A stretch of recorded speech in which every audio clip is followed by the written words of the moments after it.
দেখো চাঁদের সাথে তোমরা এখন বাজে হ্যাঁ এখন কয়টা বাজে এখন অলমোস্ট 11 বেজে গেছে রাইট লোকজন এখনো জাগনা আছে কি বল মানুষজন ফিল সবে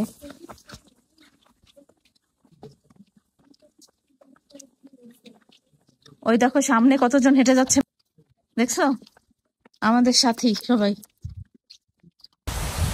উইঙ্গেনের পাহাড়ি এই পথটা ধরে হেঁটে যখন যাচ্ছিলাম গুনগুন করে গান গাওয়া আর ঝর্ণার শব্দ শুনতে শুনতে মধ্যরাতে ঘরে ফেরা আর তখন আমাদের সাথে শুধুই জেগেছিল দূরের ওই চাঁদটা।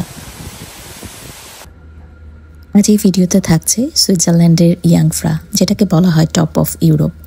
সমুদ্রপৃষ্ঠ থেকে প্রায় ৩,৫৪৫ মিটার ১১,৩৩২ ফুট উচ্চতায় অবস্থিত। আমরা সেদিন গিয়েছিলাম টপ অফ ইউরোপের আরেকটা গুরুত্বপূর্ণ অ্যাট্রাকশন, যেটার নাম হচ্ছে আইস প্লেস। সেখান থেকেই আমাদের প্রথম যাত্রাটা শুরু হয়েছিল। পাহাড়ের ভেতরে বরফ খুঁড়ে তৈরি এই দুনিয়া সত্যিই অবিশ্বাস্য। তো এটাতে যাওয়ার জন্য আমরা যেটা করেছিলাম, ইয়াংফ্রাতে যাওয়ার জন্য আমরা স্পেশাল একটা ট্রেনে করে আমরা চলে গিয়েছিলাম সেখানে। এখান থেকে এই যে এখন দেখা যাচ্ছে যে ট্রেনে বসে থাকতে থাকতে তাদের বিভিন্ন ধরনের ইনস্ট্রাকশনগুলো এখানে দেয়া হচ্ছিল, কিভাবে এর উৎপত্তি হয়েছে, কিভাবে তৈরি হয়েছে, কত সালে তৈরি হয়েছে, এরকম ধরনের ইনফরমেশনগুলো যারা ওখানে যাচ্ছিল ট্যুরিস্টদের জন্য তারা এরকম বিশেষ একটা ভিডিও প্লে করছিল, যেটা আমরা দেখছিলাম, যেখান থেকে কিছু ইনফরমেশন আমরাও জেনেছিলাম। আসলে এটা খুবই হেল্পফুল। প্যালেসের ভিতরে সবকিছু বরফ দিয়ে তৈরি। তো বরফের দেয়াল, মেঝে, ছাদ সবকিছুই 1000 বছর বয়সী গ্লেশিয়ারের বরফ দিয়ে তৈরি করা। ঠিক সেই মুহূর্তে টেম্পারেচার কত ছিল সেটাও স্ক্রিনে শো করলো, যাতে সবাই সেইভাবে প্রপার সব আউটফিট নিয়ে নিতে পারে আর কি। তো আমরা কতটুকু উচ্চতায় উঠেছি সেটাও এখানে দেখিয়ে দেয়া হচ্ছিল, এবং এরকম আরও অনেক ইনফরমেশন, লাইক এখানে টয়লেট যদি কেউ ইউজ করতে চায় সেটার জন্য, তারপরে পিকচার তোলার জন্য কোন জায়গাটা পারফেক্ট, যেমন এই যে আমরা এখান থেকে ফটোগ্রাফির জন্য একটা স্পেশাল জায়গা করে দেওয়া ছিল যেখান থেকে ছবি তোলা যাবে। আর আমরা এই তো এখন বরফের রাজ্যে ঢুকে যাচ্ছি। এইটাই হচ্ছে আইস প্যালেস। এখানে প্রতিটা স্কাল্পচার যেন বরফের ভিতরে জমে থাকা এক একটা গল্প। আসলেই তাই, এত সুন্দরভাবে যে বরফ দিয়ে বিভিন্ন ধরনের স্কাল্পচার বানানো যায়, এটা এই আইস প্লেসটায় না আসলে সত্যি বিশ্বাস হবে না। দেখেন চারপাশে কিন্তু এটা বরফ দিয়েই করা, এবং বরফ দিয়ে করার জন্য মাঝে মাঝে আমাদেরকে খুব কেয়ারফুলি স্টেপ ফেলতে হচ্ছিল, কারণ স্লিপারি ছিল।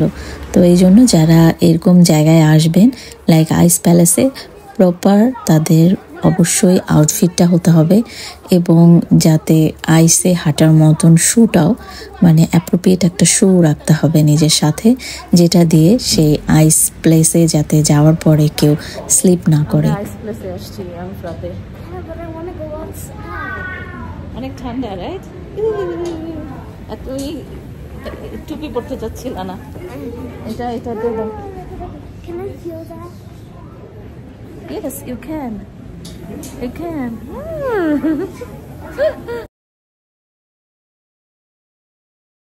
1930-তে এই আইস প্যালেসটা তৈরি করা হয়েছিল। ভেতরে টেম্পারেচার 3 ডিগ্রি সেলসিয়াস থেকে 4 ডিগ্রি সেলসিয়াসের মধ্যেই রাখা হয়।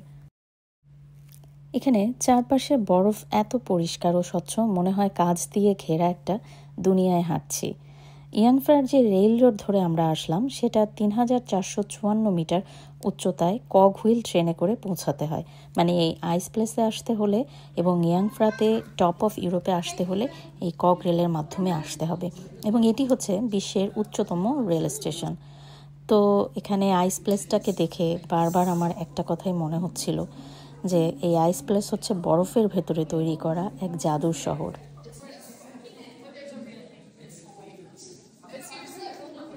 এটাকে জাদু শহর বললে ভুল হবে না। এই যে কেউ একজন এখানে আইস দিয়ে বানানো পিয়ানো, এবং তার সাথেই একজন মিউজিশিয়ান, সে বাজাচ্ছে পিয়ানো, এবং ওখানে লেখা আছে টপ অফ ইউরোপ। তো আসলেই তো এগুলো কি আর বাস্তবে এভাবে দেখা যায় বলেন? এরকম জিনিস দেখতে হলে জাদুর শহরেই আসতে হয়। যেমন এই আইস প্লেসটা হচ্ছে একটা জাদুর শহর। তো আমরা জাদু শহরে চলে এসেছিলাম। এখানে আবার কখনো দেখছিলাম স্কুয়েলটা যেন তার একনটা নিয়ে বা কোনো একটা ফ্রুটস নিয়ে এখানে দাঁড় বসে আছে, আর সেটা আইস দিয়ে আবৃত। তো এরকম কত কিছু চোখে পড়লো যাওয়ার সময়, বা আমরা ঘুরে ঘুরে দেখছিলাম। এবং যারা দর্শনার্থী এসেছিল, এখানে আবার একটা ড্রাগনও ছিল, যেটাতে হচ্ছে একটা লাল আভা দিয়ে মনে হচ্ছিল যে ড্রাগনটার মুখ থেকে একদম আগুন বের হচ্ছে, এরকম একটা বিষয়।